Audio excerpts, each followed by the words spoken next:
What's going on?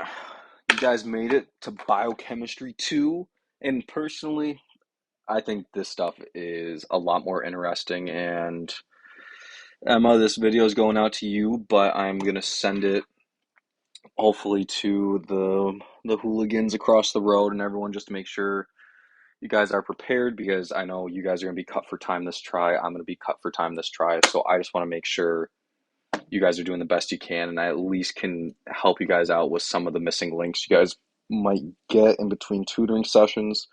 But basically, this video, I'm going to cover pages one, oh, probably someone did mention Pento, so probably 1 through 7. But this is just going to be more of an overview, and this packet might seem really confusing at first, but if you read through it, I'd say this packet lays out the information, actually goes way more in depth than the tree supporter packet ever did last try. And also, trying to understand this at first, for me, it was a little bit confusing, but once you understood how this guy made this packet, it makes it a lot more interesting. So what I'm going to do is I'm going to run through all this information really quick. I'm going to show you the drawing that I made to kind of help orient myself, especially along this first glycolytic pathway. And what Googleiler likes to do is he likes to use different words and just plop you down at random points on the pathway and give you different ATP counts, ask what's going on, like how many of blah blah blah are we going to have. So I'm going to try and lay that out the best I can. And if you guys watch this video and still might be confused on a couple concepts, just give me a text and we can call and I can maybe explain it tomorrow, whatever, because I know you guys have your quiz tomorrow. But I'm also a little bit cut for time, so I'm just going to get right into it. So basically what we're starting with here is this whole process that we're going to be talking about on the first page here is all of this is just going to be immediately happening in the mouth. So you guys can see that we have dietary fiber and high fructose corn syrup right here, just kind of in orange. This stuff, you guys probably remember from Biochemistry 1. Most of the time, this stuff is a mixture, so we really don't even need to digest it. So this little circle right here does not apply to specifically high fructose corn syrup. I'll try and look into more dietary fiber. I think it follows the same route as high fructose corn syrup, but don't quote me on it. But what we're going to be looking at here is, let's say you eat some starch and you start chewing on it and munching on it inside your mouth. Also, sorry, before we get into it, what you guys really need to pay attention to is locations of where stuff is coming from. Locations of what's happening in cells, where stuff is happening is another big concept. So what I want you guys to keep in mind for this entire video is ATP counts, where stuff is happening, where is it going to, and where is these whole processes happening, and da da da. I just repeated myself there, but screw it. So we eat starch and start munching on it. In our saliva and intestines, we're going to have this enzyme called alpha amylase. And anytime you see anything end in ase, it is going to be an enzyme. So starch can go one of two ways. Alpha amylase is going to break it down into either maltose or maltose triose on this side, or it's going to break it down into alpha limit dextrin on this side. What I want you guys to pay attention to is this alpha amylase catalyzes alpha 1,4 linkages, but it does every other alpha 1,4 linkage. So these arrows right here, this alpha amylase is breaking down every other alpha 1,4 linkage to get to these intermediate steps right here. And our main product we want to get to is glucose, because glucose is specifically just a single monomer, and we can start putting it into our body and using it for energy. But right here at these intermediate steps, there are still bonds that we have to break down. So once the alpha amylase acts upon the starch, we get here to these intermediate steps. Now, to further break down these bonds, two other enzymes come into play. On the maltose and maltose trio side, we have isomaltase right here, and it's kind of nice because that matches the maltose name. So this isomaltase is going to break down the rest of the bonds over here on this maltose and maltose trio side and isolate glucose specifically. Now, over here on the alpha limit dextrin side, we have two enzymes in play. We have oligosaccharidase and alpha glucosidase. These, what I really want you guys to pay attention to is these remove the rest of the alpha 1,4 linkages and the alpha 1,6 linkages in alpha limit dextrin. This alpha 1,6 linkages is going to be a big role and a big kind of differentiator between the two processes. I'm pretty sure isomaltase breaks down the rest of the alpha 1,4 linkages in here, but on this side, on the alpha limidextrin, I want you guys to know that these two enzymes right here are removing both alpha 1,4 linkages and the rest of the alpha 1,4 or alpha 1,6 linkages.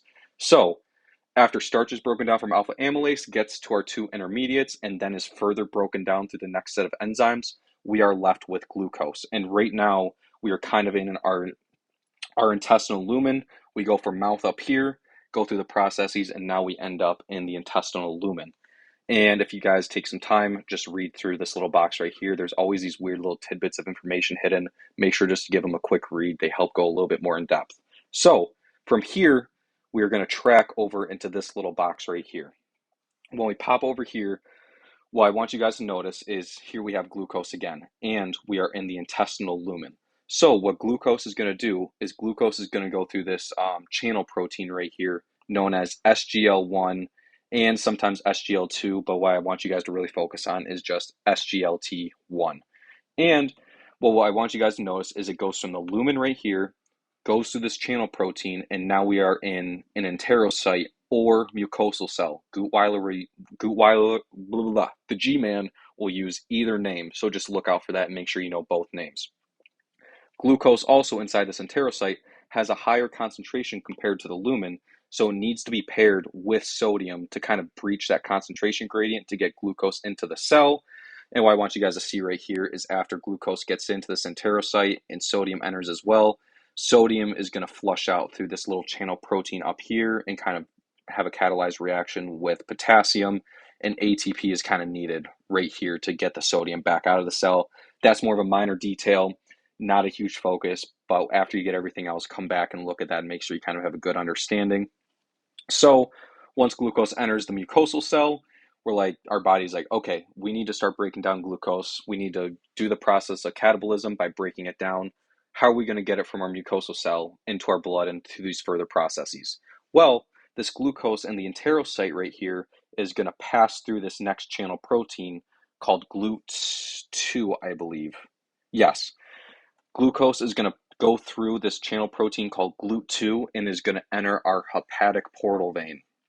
That is a big thing. And again, location, know where stuff is going into, know what it's entering. So from here, we go from small intestine into our enterocyte or mucosal cell, and then it is absorbed through our hepatic portal vein and sent down through this next whole process. So after we do that, we're going to flush down to... This is kind of a crazy diagram about stuff, but I like to use this little pathway right here. So I'm going to run through this and then I'm going to draw it out into a little bit of more simplistic form that I like to use, because this, I just hate going vertical with it, but screw it. We're going to continue on. So basically, you know what, screw it. No, I'm going to draw this out. Right here.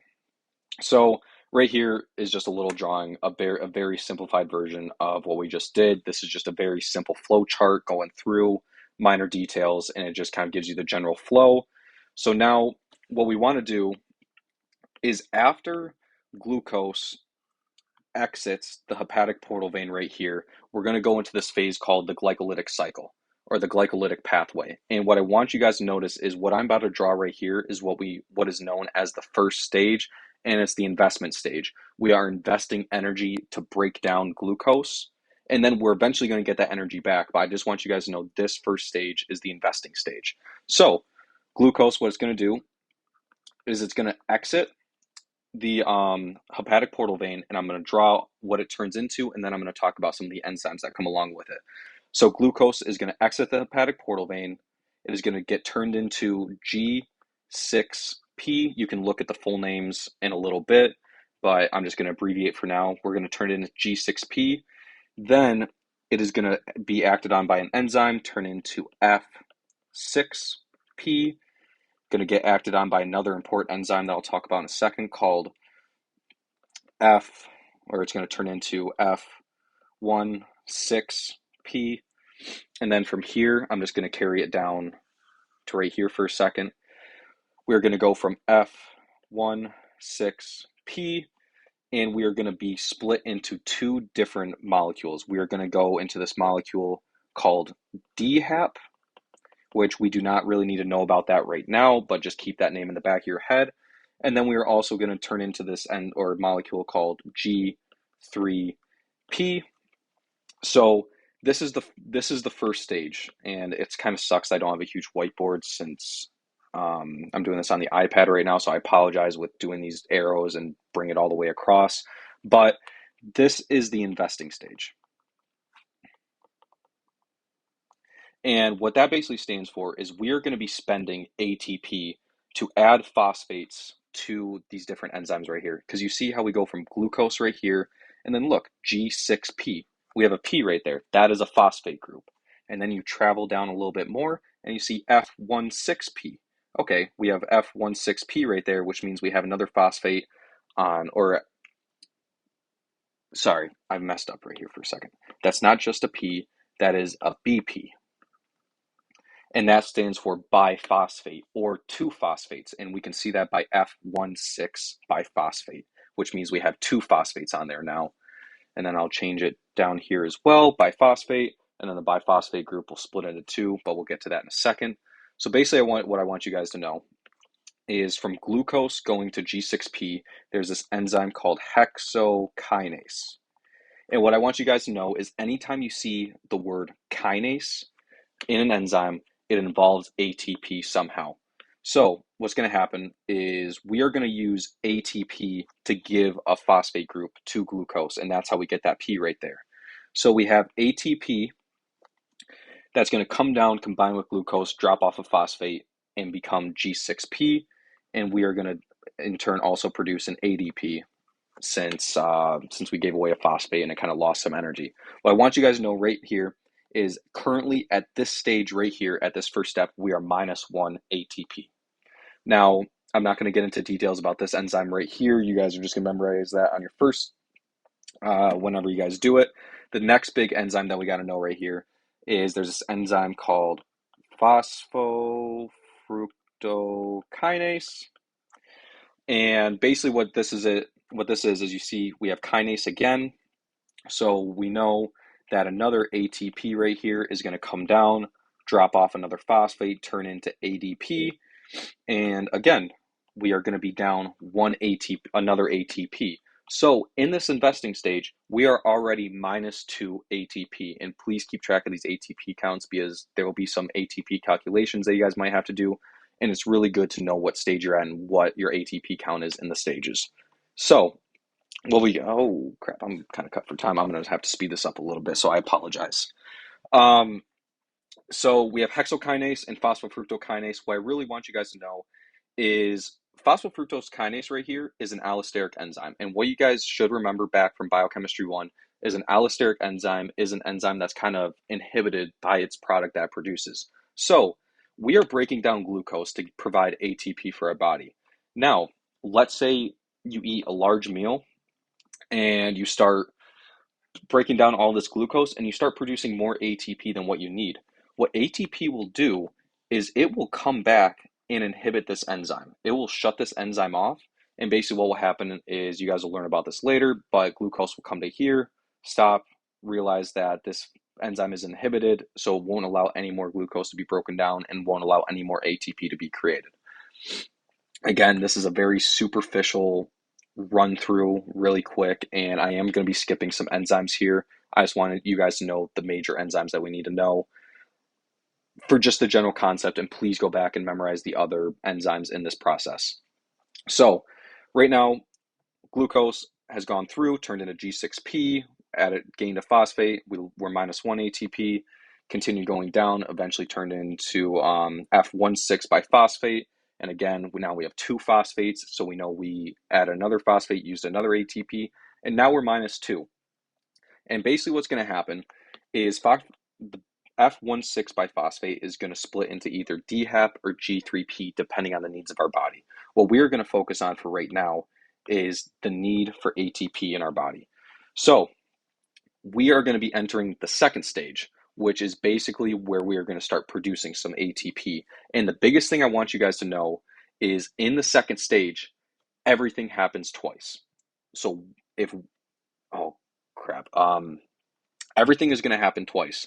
And I'll explain that in a second, but you guys just need to know this first stage only happens once. And as soon as you get to the second stage, it happens twice. And you'll see what I mean with ATP. So what we need to know is G3P is the only product that is going to be going into our second stage. So just keep this in mind, and we're going to flash down here real quick. And this is what we're going to call our second stage. Second stage, da, da, da. So right here, we have G3P, and since we are in our second stage, we are going to be just kind of progressing through, and I'm just going to flash through some of our products. We're going to have 1,3 BG, which stands for biphosphoglycerate. This 1,3-BG is going to be broken down into 3 phosphoglycerate. I'm just going to go with that. That's going to be broken down into 2. Da da da da da. And you guys can follow along kind of on the packet with where I'm going through here. This just makes it easier for me. And then that 2 is going to be broken down into phosphopyruvate. And then we're going to progress into pyruvate and then into lactate. This is the main process of the second stage. And what I was talking about with everything doubles in the second stage, for every 1 glucose that we digest or we catabolize, we are going to get 2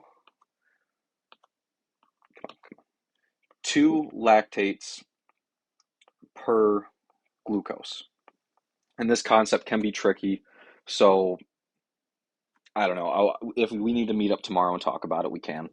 But just know that everything doubles in the second stage. So per 1 glucose, we're usually going to end with 2 lactates. And another big factor we need to know about this is this entire process going to lactate is anaerobic. It does not require any oxygen. We are not using any oxygen at all. It is strictly anaerobic. And anytime you see anaerobic involved with glucose, you should automatically assume you're going to be going all the way to lactate. So now that we kind of have that in mind, we are going to look at our ATP counts. So right here, we can see we have G3P, and it progresses into 1,3-biphosphoglycerate. And the big thing that we need to know for this initial step between these two molecules right here is we need NAD to combine with G3P and produce an NADH. It is taking away hydrogen and it's just turning it into 1,3-biphosphoglycerate. We really don't need to know much more than that for now, but we just need to know NADH is present in this initial step of the second stage. Then we can see right here, if you guys look, we have 1,3-biphosphoglycerate, and then, oh, we only have 3 phosphoglycerate. So what do you think happens? We lose a phosphate. If we're losing a phosphate, I bet you guys can guess, we are producing an ATP here because we are getting rid of a phosphate. So what's going to happen is at this stage right here, ADP is going to come down and combine with 1,3-biphosphoglycerate and produce an ATP. So right now, we are +1 ATP in the second stage. And there's an enzyme that goes along with it. You guys, I'm just going to let you guys memorize these enzymes on your own. I just want you guys to get the main points of what's going on. So right here, we are +1. Now, we're going to flash down a little bit. We're going to skip some of these steps right here. And the next step we're going to look at is this phosphopyruvate and pyruvate. So we notice that we go from phosphopyruvate to pyruvate. And that kind of means we're losing another phosphate group. And similar to what we just talked about a second ago, another ADP is going to come down, combine with phosphopyruvate, and it's going to produce another ATP. So now we have another +1. So in the second stage, so far, we are +2. But remember what I said earlier? Everything in the second stage happens twice. So up here, our net ATP is going to be -2 in this initial investing stage. But down here, our total net ATP, since this happens twice, is going to be +4. We produce 2 and then it runs through again, and we produce another 2, which gives us a net total of 4 ATP. Now, with that concept in mind, and it might take a couple times, but you guys are honestly pretty smart, so I'm sure you guys are picking up what I'm putting down already. There's one more little detail that we need to know about this right here. Is you see this NADH right here? In an anaerobic condition, this process supplies the NADH up there. And there's a couple different processes that we'll get to later that involve an aerobic process, and the NADH comes from somewhere else. But what I want you guys to know is when pyruvate is converted to lactate, we have an NADH that appears right here. It combines with pyruvate and it produces an NAD plus as a result, because this NADH will drop off a hydrogen and it will reduce, since it's dropping off, it will reduce pyruvate into lactate. But as a result, NADH is also being oxidized because it's losing something, and we produce an NAD plus right here at this last stage. And what's really cool is this NADH that we produce will come all the way back up here, and it will restart the cycle all over again. This pyruvate to lactate little step right here produces the NAD plus that we need to convert this G3P right here into 1,3-biphosphoglycerate. So these are very basic. This is a very basic drawing and kind of concept that we're going to be getting at, but the ATP count is what I want you guys to realize. So we know in our first stage, we are -2 ATP to begin with. Then we get to our second stage, and since it happens twice, and we noticed right here, we're +2, and then once we're +2 through 1, and then we turn into +4 after we go through it a second time. In our second stage, we are +4 ATP. So in total, after one glucose is processed through both the first stage and the second stage, in total, for a total ATP that is produced, we only technically come out with a total of +2 ATP, because we take this -2 ATP from the first stage, apply it to the 4 ATP we made in the second stage, and as a result, we get a total of +2 ATP.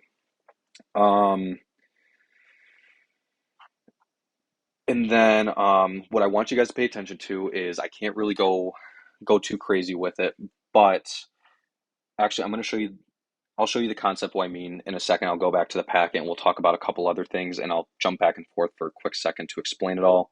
But what I want you guys to know is Gutweiler will drop. I want you guys to memorize this whole pathway and like kind of where everything is happening, where the ATPs are coming in, because he will plop you down at random points on this whole pathway, and he will expect you to know what type of ATP we have. So if he says one glucose is fully broken down, that means this glucose goes through the first stage and all the way through the second stage. And so from our little math that we talked about right here, if we start with glucose, in total, we're going to be producing a net total of +2 ATP from our initial glucose. But what he'll also do is he'll say, oh, you have an F6P, and it goes through the process. How many ATPs are we going to have? When he talks about strictly F6P, he is disregarding this initial step right here. And he is strictly talking about what happens from the F6P starting point. So instead of having -2 in our first stage, with F6P or anything past this first little step right here, we are technically only going to be going through a net loss of 1 ATP since we're starting from this point. So in our first stage, we're only going to be -1, and we're still going to go through our second stage twice, because anytime you go into the second stage, it is always going to happen twice. So we're still going to get a net +4 ATP in the second stage, but now with starting at F6P, our net total ATP is going to be +3. And I want you guys to keep this in mind, because he will give you like, oh, you have so and so many molecules of glucose, and it produces this amount of ATP. But what happens if you also start at F6P? And you guys will see what I mean. Go through some of the pony, especially the pony document I sent you. within like the first questions, it takes this concept into play. So we're going to jump back to this little carbohydrate, little document right here for a load. So basically what I just walked you through was this whole first stage coming down through here. And then I also brought you guys down all the way through here as well. This, you guys can read through this if you want. Also, fructose is going to do the same exact thing as glucose up here. There's another question in the pony that refers to fructose. And it'll talk about like, oh, besides glucose, what is also found in the hepatic portal vein, like this little process that we talked about right here. We know glucose is a monomer, and we know glucose can travel through this hepatic portal vein. Fructose does the same exact thing. Fructose, basically just imagine this glucose is replaced with a fructose. It can also go through this hepatic portal vein and enter that entire cycle, and it doesn't have to be broken down at all since it's already a monomer. That's just a little tidbit. I apologize if I'm kind of rushing through this. Please, if you guys have any questions, shoot me a text, give me a call. I'd be happy to clarify. Now, remember how I said this phosphofructokinase enzyme, or the enzyme right here that can be inhibited by ATP, is an allosteric enzyme? This little area right here kind of talks about that. And if we look, if we have an increasing ATP amount, or if we have a super high ATP amount, the velocity of that enzyme is going to decrease because we don't need to produce as much ATP. Our body already has a ton of ATP. So this enzyme is going to slow down and start breaking down glucose more slowly compared to if we're in a deficient.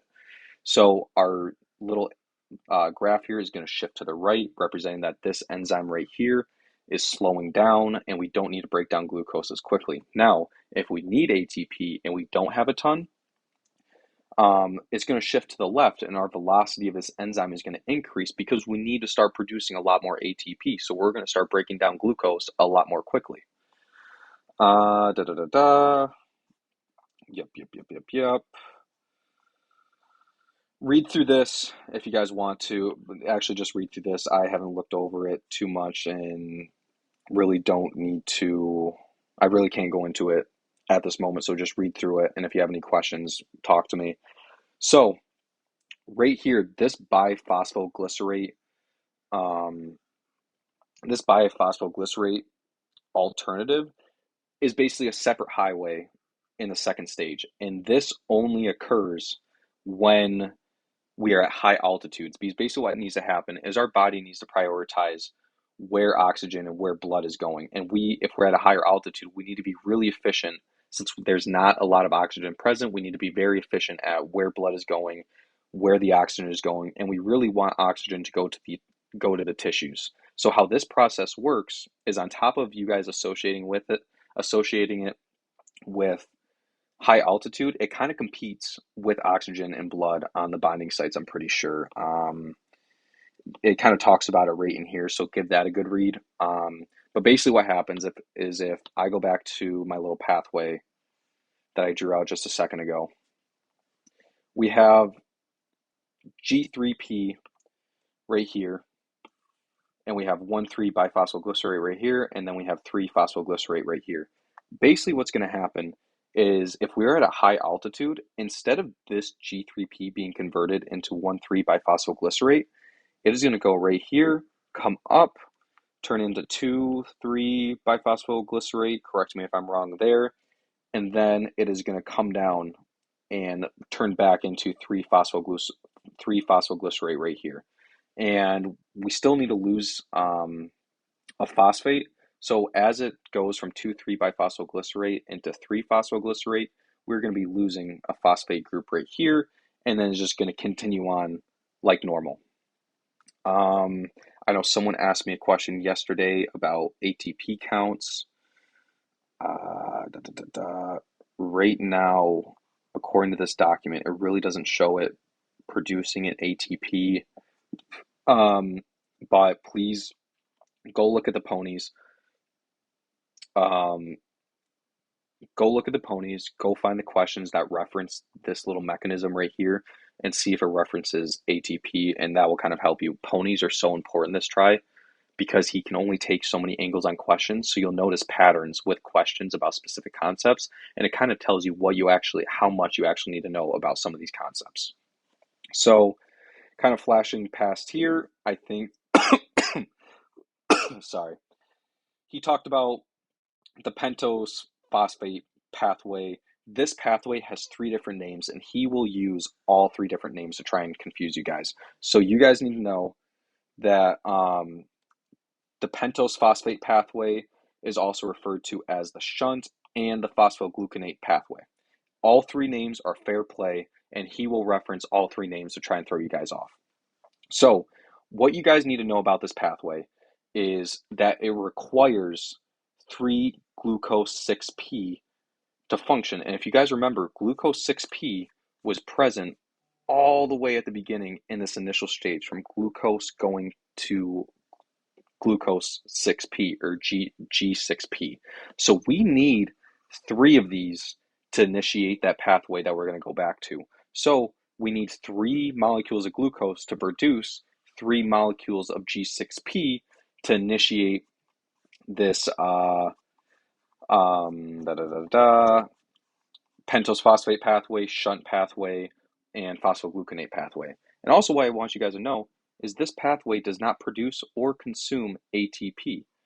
And there's a couple, this whole chart is didn't mean to swear there, super confusing. So I'm going to break it down really quick for you guys.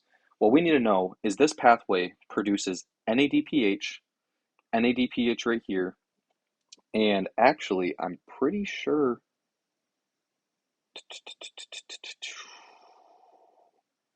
Oh, what was the NADH count for this? I'm sorry, I'm having a brain fart on how many we produce. Da, da, da, da, da.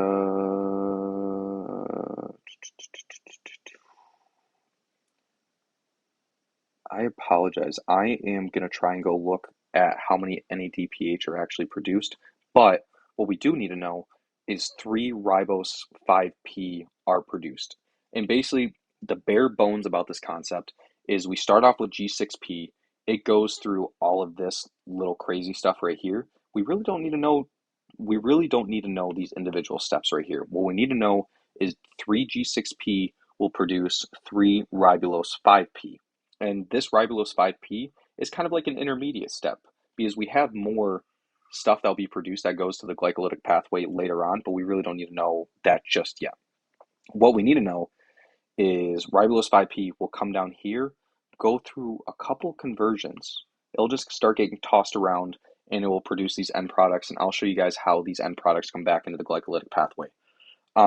These little enzymes right here, just know that they're associated with this process. And again, please go look at the ponies and try and search out questions that involve these enzymes.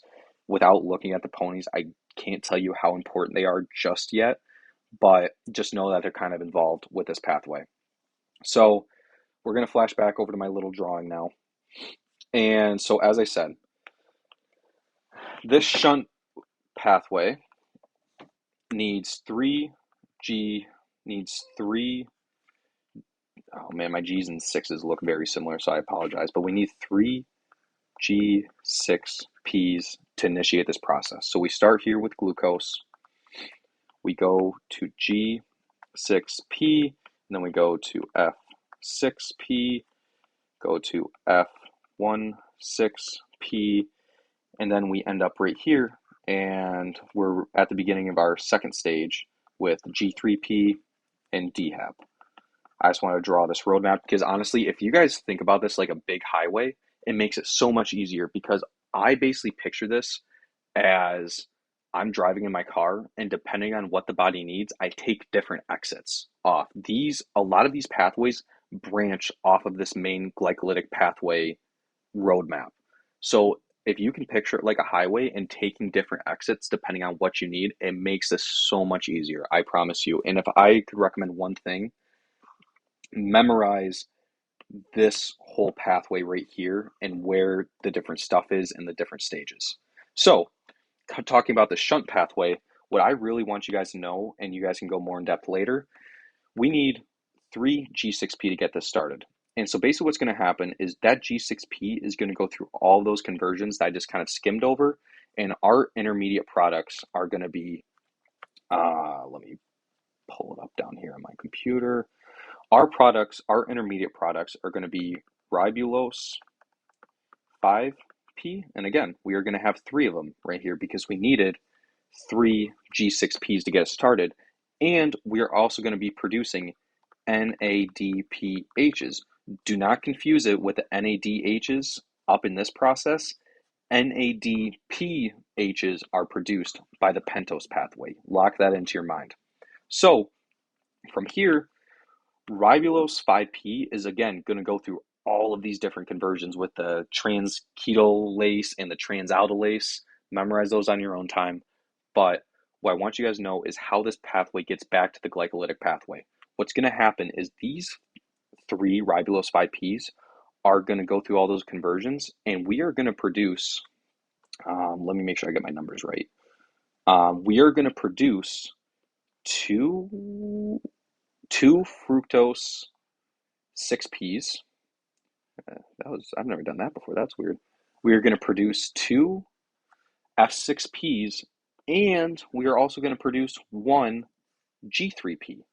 Since we have 3 going in, 3 at the intermediate step, we are going to have 3 products. And go back and make sure just to read over this page because he does lay it out pretty well.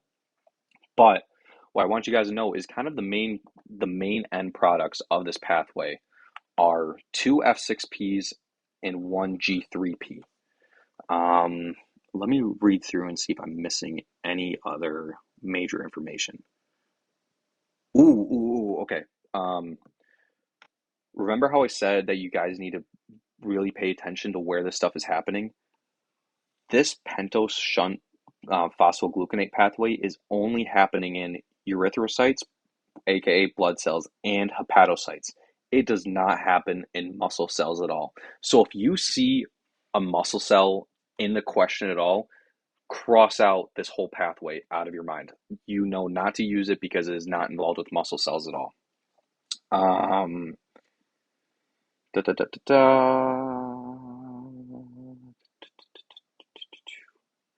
Another fun fact here, NADPH does not contribute to energy production. Yeah, I think just for as much as I can do with the time I have right now, I think this should be at least a pretty good pathway. And again, I recommend just reading through all of these little different steps in here. It is great. And again, go back and memorize some of these enzymes. I would recommend just drawing out this pathway over and over and over and over and over and over again so it just gets drilled into your mind. Because if you have this memorized, this pathway will be relevant the rest of the trimester. So that is the best advice I can give. But yeah, besides that, that should be it for now. So I'll send this out, and I wish you guys the best of luck on your quiz tomorrow. And please reach out if you have any questions. Goodbye.